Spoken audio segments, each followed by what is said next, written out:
जय श्री कृष्ण। राम राम। आज जिस तीर्थ भूमि के बारे में हम चर्चा करने वाले हैं वह अपने आप में ही एक अनोखा और उत्कृष्ट उदाहरण है भक्ति का। यहाँ मिट्टी में लौटते हैं लोग और साथ भरकर भी ले जाते हैं। ऐसे स्थान का नाम है रमण रेती। तो आइए इसी ही के बारे में आपको थोड़ी ज्ञान चर्चा बताई जाए। गोकुल के रमण रेती मंदिर परिसर में हर तरफ रेत ही रेत है। कहा जाता है कि यहाँ जो कृष्ण भक्त आता है बिना रेत में लौटे नहीं जाता। फाल्गुन मास में यहाँ भक्तों की भीड़ बढ़ जाती है और यहाँ की प्राचीन मान्यता है कि भगवान श्री कृष्ण ने बाल रूप में इस रेत पर अनेक अनेक लीलाएं की थी। लोग मानते हैं कि इस रेत पर लेटने से, इस रेत पर जिस प्रकार बच्चा एक रेत पर खेलता है वैसे ही व्यक्ति अगर रेत पर अपने शरीर को लोट लगाए तो अनेकानेक बीमारियां खत्म हो जाती है। रमण रेती मंदिर के संत सुभावना तीर्थानंद ने बताया कि भगवान श्री कृष्ण ने बाल्य अवस्था में मंदिर की जगह यहाँ रमण किया था। रमण का अर्थ होता है क्रीड़ा करना, खेलना। एक बार जब रमण बिहारी खेल रहे थे तब गोपियों ने उनकी गेंद चुरा ली। तब उन्होंने रेत की ही गेंद बना ली। भक्त मानते हैं कि यहाँ की रेत को घुटनों व जोड़ों में रखने पर दर्द खत्म हो जाता है। लोग यहाँ आकर लौटते हैं ताकि इस पवित्र मिट्टी से भी वह पवित्र हो सके। क्योंकि यहाँ भगवान श्री कृष्ण ने स्वयं क्रीड़ा करी है तो ये साक्षात पवित्र के समान मानी गई है। मंदिर के रेत में लोग नंगे पैर चलते हैं। कोई भी जूता चप्पल पहनकर नहीं जाते। रेत में कंकड़ नहीं है इसलिए नंगे पांव चलने में असुविधा भी नहीं होती है। यहाँ पर संत आत्मानंद गिरी आए। माना जाता है कि भगवान श्री कृष्ण ने इन्हें साक्षात दर्शन दिए थे, इसलिए स्थान सिद्ध है। अनेक संत महात्माओं की यहाँ कुटिया बनी हुई है। वहाँ संत रहकर भजन पूजन और साधना में तल्लीन रहते हैं।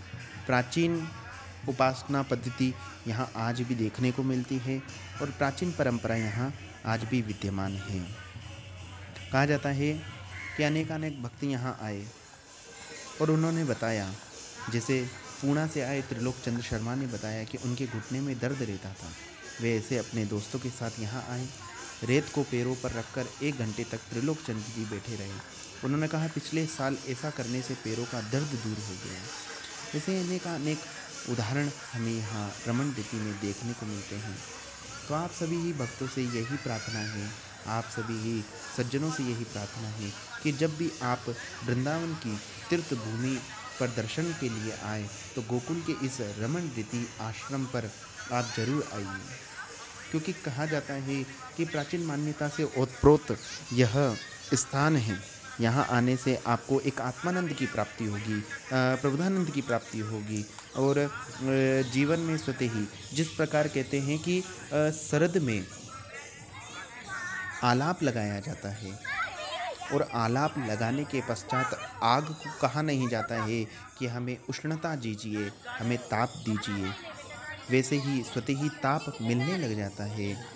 वैसे ही यहाँ जब आप पधारेंगे, आएंगे गोकुल में तो आपको स्वतः ही भगवान की प्राप्ति होने लग जाएगी। एक आपको आभास होने लग जाएगा।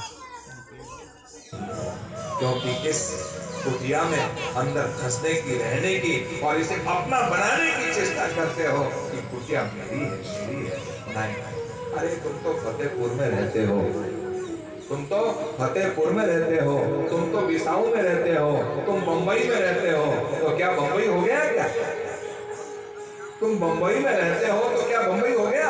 मैं बंबई हूँ, मैं बंबई हूँ, मैं फतेहपुर में रहता हूँ, मैं फतेहपुर में रहता हूँ, तो क्या तुम ये कह सकते हो कि मैं नहीं फतेहपुर हूँ? दावा नहीं कर सकते ना। तुम फतेहपुर में रह सकते हो पर मैं ही फतेहपुर हूँ, मैं बंबई में रह सकता हूँ पर मैं ही बंबई हूँ, ये नहीं कर सकते।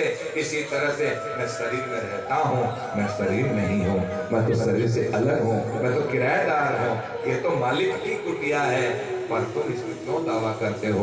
ये तुम्हारी अज्ञानता है।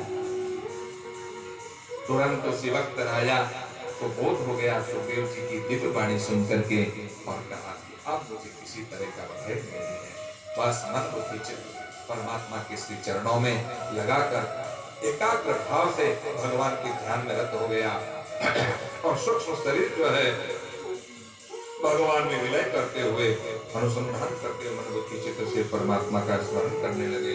सुखदेव जी महाराज चुपके से वहां से उठे, किधर गए, कब गए, कैसे गए, कोई पता नहीं है। सुखदेव जी गए गए गए गए गए, एक एक करके सारे ऋषि मुनि सब चले गए, जन्मे गए गए जो है सैनिकों का जाल बिछा दिया, किसी भी तक्षक नाग को नहीं आने के लिए नाकेबंदी कर दी। पर महाराज एक पुजारी जो है पुष्पमाला लेकर के आया और वह पुष्पमाला को देख करके कहा, अरे 7 दिन की कथा सुनी है तो मेरा भाव जागृत हुआ कि माला पहनाऊं। महाराज ने माला पहनाई। देखते देखते वही जो है तक्षक नाग का रूप धारण किया, राजा के चारों तरफ लिपट गया। ऐसा लिखता ऐसा लिखता ऐसा लिखता, देखते देखते उसमें डंक मारा, धो करके अग्नि प्रकट हो गई और परीक्षित महाराज का देह स्थूल शरीर जल करके राख हुआ और सूक्ष्म शरीर परमात्मा में विलय हो गया। आत्मा परमात्मा में विलय होने के कारण वो विमान गोलोक की ओर प्रवेश कर गया। बोलिए भागवत महापुराण की, श्री परीक्षित जी महाराज की। सूत जी महाराज कहते हैं कि मैंने ऐसा आंखों से देखा, परीक्षित को मुक्त होते हुए बड़ा आनंद हुआ, बड़ी प्रसन्नता हुई। मार्कंडेय ऋषि के का बड़ा सुंदर यहाँ चरित्र बताया गया कि किस तरह से जो है जल प्रलय काल में जो है भगवान विष्णु का ध्यान करते करते उन्होंने एक कमल के पत्ते पर जो है भगवान का दर्शन करके करार विंदन परार विंदन का भाव जागृत किया। ऐसा सुंदर यहाँ पर चरित्र बताया गया।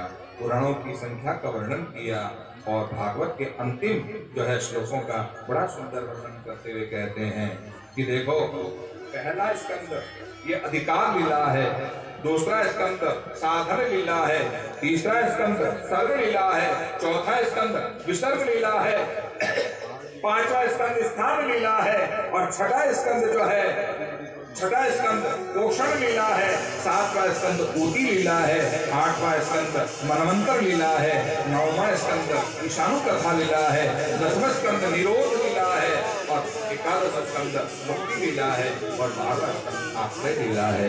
ऐसा सुंदर 12 स्कंदों का बड़ा सुंदर वर्णन करते हुए यहाँ भगवान श्री कृष्ण के चरणों में सूत जी ने अपने भाव को व्यक्त किया। वही भाव यहाँ पर आप हम सबने सुना और ये कहते हुए अंतिम श्लोकों का आप और सभी गान करेंगे, एक स्वर में गाएंगे। सच्चिदानंद रूपाय सच्चिदानंद रूपाय